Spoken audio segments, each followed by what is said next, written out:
On est bien excités parce qu'on lève l'ancre puis on s'en va à l'île du Gosier. On a de la musique à nouveau! Ouais! On est venu prendre des cours de dressage avec Windy. Avec l'obsolescence programmée, c'est fait pour briser pour que tu en rajoutes un autre. C'est drôle.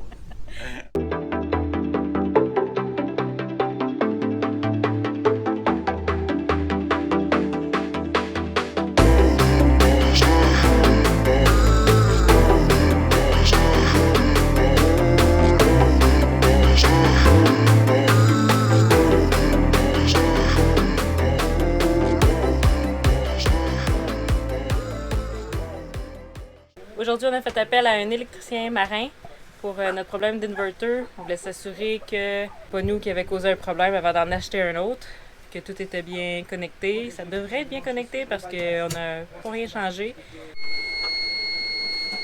OLP. Il n'y a pas eu de surcharge, il n'y a pas.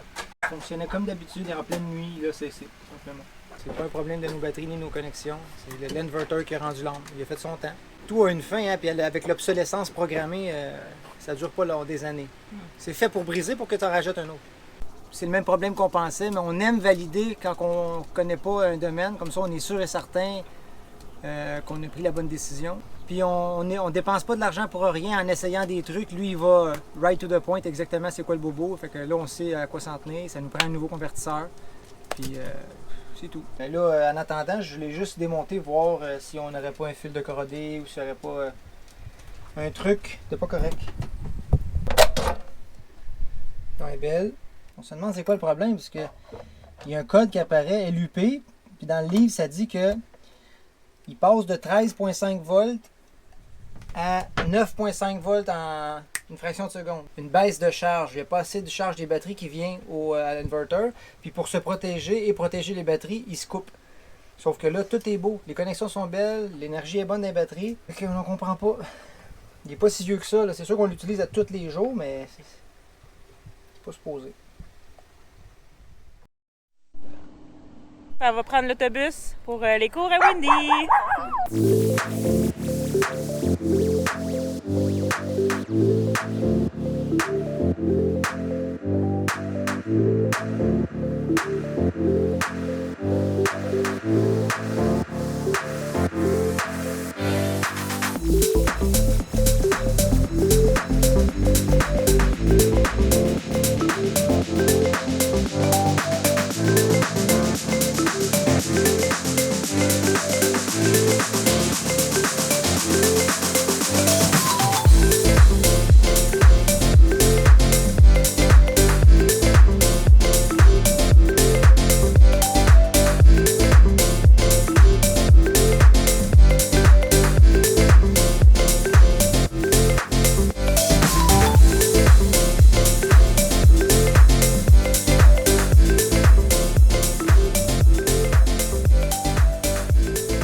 On est venu à Animag. C'est un centre de dressage et de pension et de toilettage pour chiens.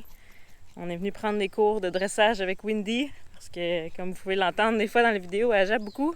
Souvent avec les autres humains qu'elle connaît pas, que là, elle a toute une réaction un peu sur la défensive. Elle a peur des personnes qu'elle connaît pas. On aimerait corriger ça pour qu'elle jappe moins.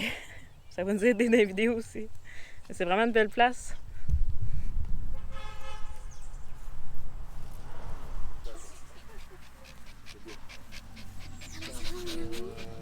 Mettre ton chien assis. Si. Assis. Assis. Contre la jambe, tout près. Voilà, bien parallèle à toi. Voilà. Il y a bonne partie. Hop. Voilà. Vas-y. Hop. Vas-y, Windy. Bravo. Vas-y, dis Windy. Ah oui, allez, ouais, c'est ça, saute, ah oui. Oui. Voilà. Et on y va. Voilà. C'est bien. Donc c'est fait. Windy est inscrite à des cours de dressage. On revient samedi pour un cours de groupe. Puis on va avoir 10 cours de dressage durant notre mois ici en Guadeloupe. Puis après ça, ça va être un beau petit chien traîné. Pour vrai, elle s'est vraiment bien comportée. On voit quand on est avec elle puis qu'on prend le temps de dépenser son énergie. C'est un excellent chien. C'est quelques petites corrections qu'il faut faire puis ça va être un Non, chien. juste un peu des sprinkles sur le diamant. Ça va être un bon chien. Mais c'est cool, elle va socialiser avec d'autres chiens, on va l'avoir interagir. C'est juste bon pour son comportement et son évolution. À bord d'Atypique, on a toujours de la musique ou presque. Puis là, ce matin, on voulait la partir, puis le bouton pour allumer la radio ne fonctionne plus. Donc, ce que je vais faire, j'en ai un qui était disponible de libre. Fait que je vais juste le transférer sur lui, puis ça va fonctionner. On a de la musique à nouveau! Ouais! On est bien excités parce qu'on lève l'ancre puis on s'en va à l'île du Gosier qui est vraiment très très proche de l'ancrage où on est maintenant. Et on est excités parce que ça fait 3 semaines qu'on est dans le même ancrage ici en Guadeloupe. On a fait plein de trucs, on avait des entrevues télé, on fallait aller à la poste parce qu'il fallait commander un inverter, plein de trucs qu'on avait à faire. Mais là, on a un petit 2-3 jours pour s'amuser, fait qu'on s'en va à la petite île là-bas. Tu sais, Patrice, t'as sorte de te laver dans la mer? Ça serait dû. C'est un bon timing.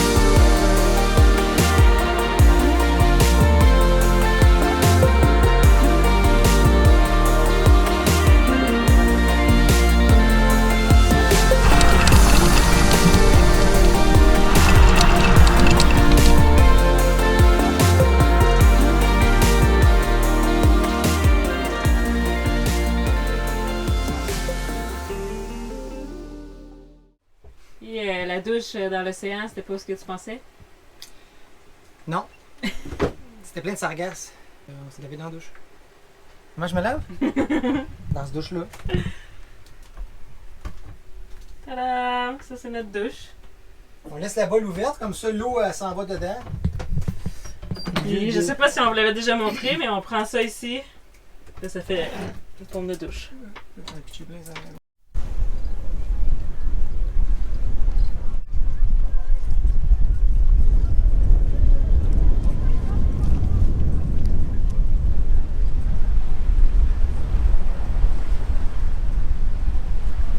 Grosse matinée aujourd'hui, on a fait beaucoup de trucs, on a travaillé fort. Puis là, on vient relaxer sur l'île Gosier. Super belle île. On n'est pas supposé d'avoir de chien, mais le propriétaire a accepté. Je sais pas si c'est le propriétaire, mais celui qui a le petit restaurant sur l'île. Il a juste dit de la garder en laisse, parce que Windy, c'est dangereux, c'est un lion, ça. Tu gardes ça en laisse. Non, mais il y a plusieurs poules, plusieurs coqs. C'est normal qu'ils veulent pas que les chiens courent après les poules. Là. Ouais. Puis, ça nous dérange pas de la garder en laisse. Ça fait du bien de sortir du bateau, c'est un petit bout qu'on était à l'intérieur.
Quand vous venez à la plage en dinghy, puis que vous laissez votre dinghy sur la plage et non à l'ancre dans l'eau, assurez-vous de le monter plus haut que possible.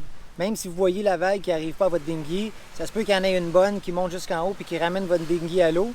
Puis là, on est allé prendre une marche, moi puis Véro, je suis revenu, puis le dinghy du monsieur qui était là, il était en train de partir vers le large. Donc je l'ai pris, puis je l'ai ramené plus haut. Fait que c'est important, parce que ça se peut que tu reviennes, puis ton dinghy soit pas là. Puis souvent, il y en a qui pensent que ça l'ont fait voler, mais dans le fond, il n'a pas été volé, il est juste parti. Checkez vos dinghies, guys. On est avec Brian aujourd'hui sur Atypique. On a invité pour un petit souper 5 à 7. Puis il y a vraiment une belle histoire, donc on avait envie de vous la partager. Fait que, Brian, veux-tu nous parler un peu de ton projet? Bon, on est en Guadeloupe.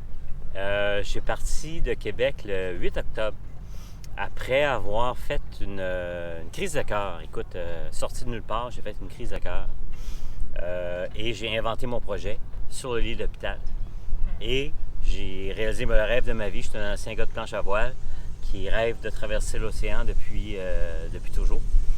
Donc, je suis parti le 8 octobre pour traverser l'océan et je suis rendu en Guadeloupe aujourd'hui. Pourquoi tu voulais relever ce défi-là? On m'a demandé de devenir ambassadeur des maladies cardiaques de l'Institut universitaire de cardiologie. Puis, en retour, j'ai voulu leur proposer de traverser l'océan, ce qui n'est pas rien. Pour la première fois? Pour la première fois. Solo?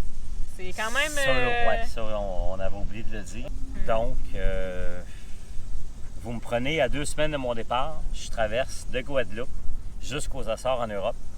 Donc, je traverse l'océan dans quelques jours. Qu'est-ce que ce défi représente pour toi?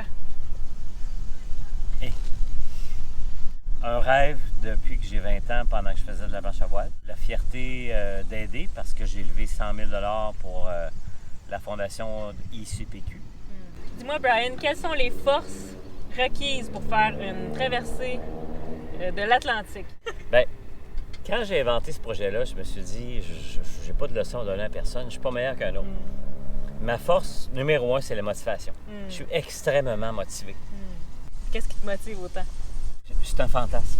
Traverser aux Açores, arriver en Europe sur mon propre voilier à moi, un petit voilier. C'est pas extravagant, c'est accessible. Bien, je vais traverser moi-même sur mon propre voilier et ça va me rendre extrêmement rempli, extrêmement fier de moi.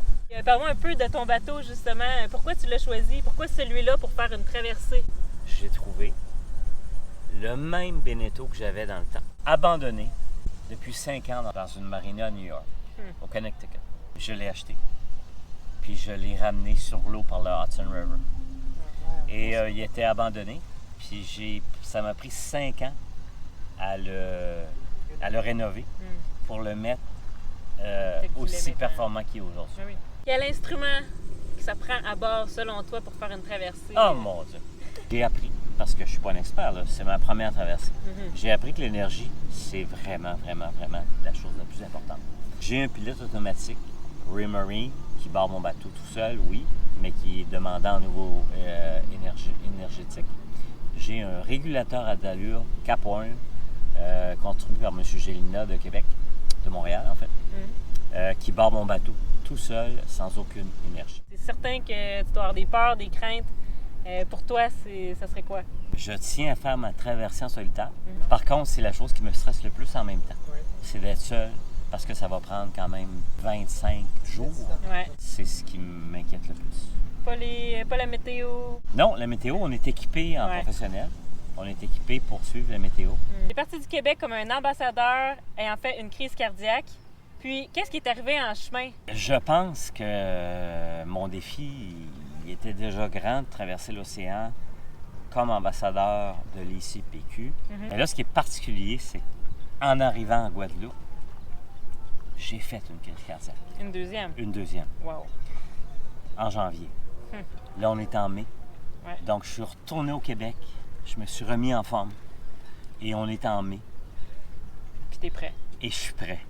Et là, je traverse l'océan après une deuxième crise cardiaque. C'est incroyable. C'est remarquable. Comment les gens peuvent te suivre dans cette aventure? Ma page Facebook, qui est W, le petit bateau bleu au cœur fringant. On va mettre le lien dans la description. Puis j'ai inventé mon nom parce que W, c'est Whisper, le nom de mon voilier. Le petit bateau bleu, parce qu'il est vraiment petit, et bleu parce que c'est un 28 pieds. Et au cœur fringant, parce que mon cœur est redevenu fringant. C'est tellement beau! Écoute, ça prend du courage, mais Je suis certain que tu vas nous écrire de l'autre côté, puis tu vas être fier de toi, tu vas avoir accompli ton rêve. Le sentiment va être indescriptible. Exactement. On espère que vous avez aimé faire la rencontre de Brian autant que nous. N'hésitez pas à mettre un j'aime sur la vidéo, abonnez-vous à la chaîne et comme toujours, merci à nos Patreons qui nous suivent depuis le début. Vous êtes awesome! Aujourd'hui, on a fait appel à un mécanicien marin.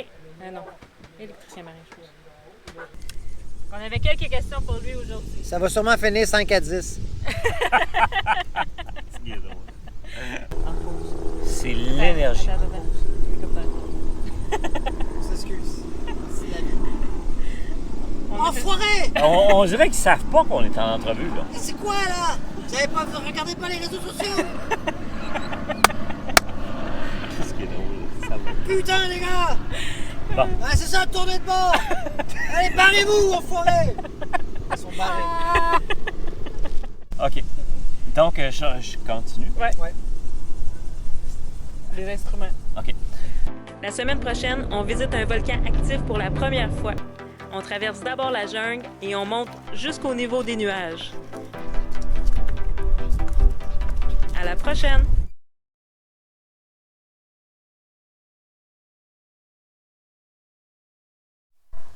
T'as jamais lu sur Internet? Les chats n'aiment pas les chiens. Vous me tapez sur les nerfs.